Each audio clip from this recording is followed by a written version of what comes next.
So we have an elections update this morning. NBC News now projects Republicans have won control of the House by a slim margin. They barely did it, with 218 seats being officially called for the GOP. That's a number of seats needed for the majority. And of course, there was a time that McCarthy was thinking maybe 60, they'd win by 60 seats. They'd win by 50 seats. They'll be lucky to win by 4 or 5 or 6. Overall, NBC News estimates Republicans will win 221 seats, while Democrats will hold on to 214 seats. The margin of error is plus or minus 2 seats, with 7 races yet to be called. The results hand President Biden a divided Congress, with Democrats keeping control of the Senate, a stunning victory for the Democrats. The president issued a statement which reads in part, quote, "I congratulate Leader McCarthy on Republicans winning the House majority, and am ready to work with House Republicans to deliver results for working families." But Jen Psaki, let's talk about the nightmare it is to be, well, whether it's Kevin McCarthy, who's going to be the speaker. I mean, and I say this because I know this because I was there when Republicans had a 4-vote majority. You've got 218 members. 218 members that are tired of being just a face in the crowd. All they have to do is find 3 of their friends and say, let's go talk to the Democrats. I want to pass this bill. And it gets done.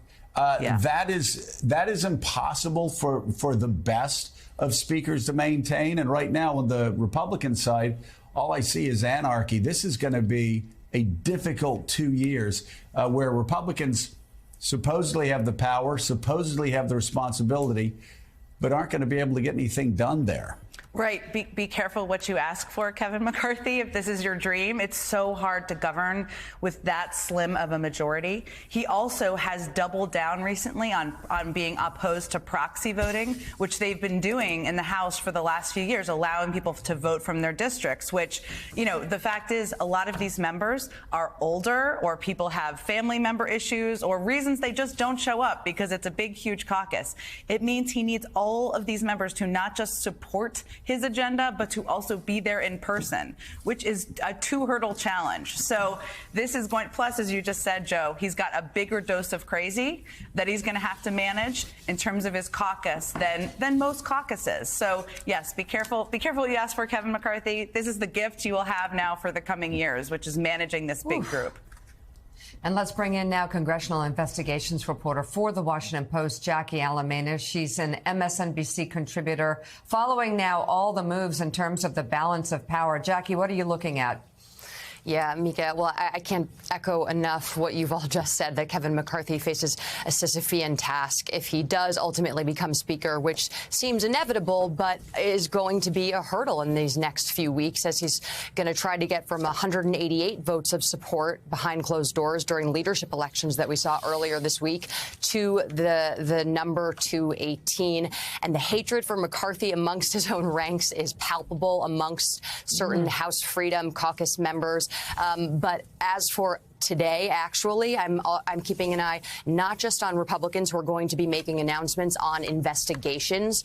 One of the only things that a lot of Republicans can agree on right now, you're going to have Jim Jordan and James Comer, who are ranking members likely to become the chairman of the House Judiciary Committee and the House Oversight Committee, announce some of those investigations into various targets, many of them quite political this morning. But then we're also going to be hearing a big announcement from Speaker Pelosi later today. Unclear what that's going to be exactly, but I do think that we're going to want to tune into the House floor at some point when she does come to speak and address her members. Yeah, we'll see. We'll be watching that closely. She's got that press conference coming up later this morning as well. Jackie, let's look at the Senate side for Republicans as well. Rick Scott made a run for the leadership position, made a run at Mitch McConnell. Pretty bold move a week after losing the United States Senate against the odds. What did that do to the dynamic? What does it look like inside the party on the Senate side? Yeah, well, look, I think that the Senate in general was always a little more inoculated to the politics that the House faces, which is just definitely a more ideologically extreme and diverse conference.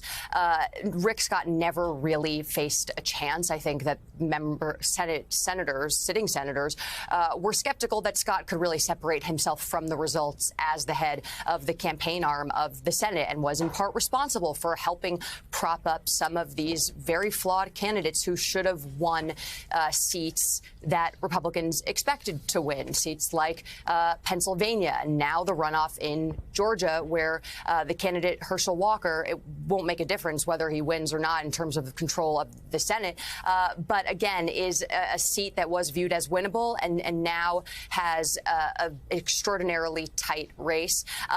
But Mitch McConnell does face a bit of a Leader McCarthy problem in terms of being able to manage his conference at the end of the day. But again, we'll see how much the House actually is passing at the end of the day. I'm not sure that all that much is going to make it to the Senate.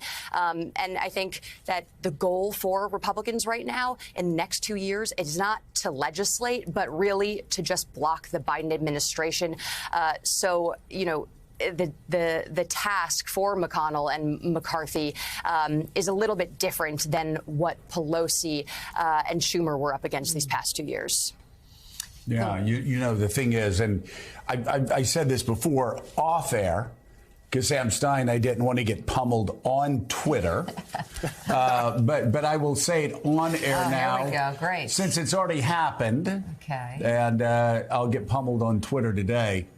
Actually, when people were saying, oh, my God, what's going to happen when the House Republicans take control of the House? They're going to have this massive, massive margin. And I said, well, if the Democrats can somehow hold on to the Senate, for Democrats, if you just want to look at this cynically, for Democrats, and I know Jen knows exactly what I'm about to say, it's the best thing possible. Because you're going to have an extreme GOP House that can't get anything done as far as passing laws. There are going to be people out there that are going to be saying the craziest, stupidest things.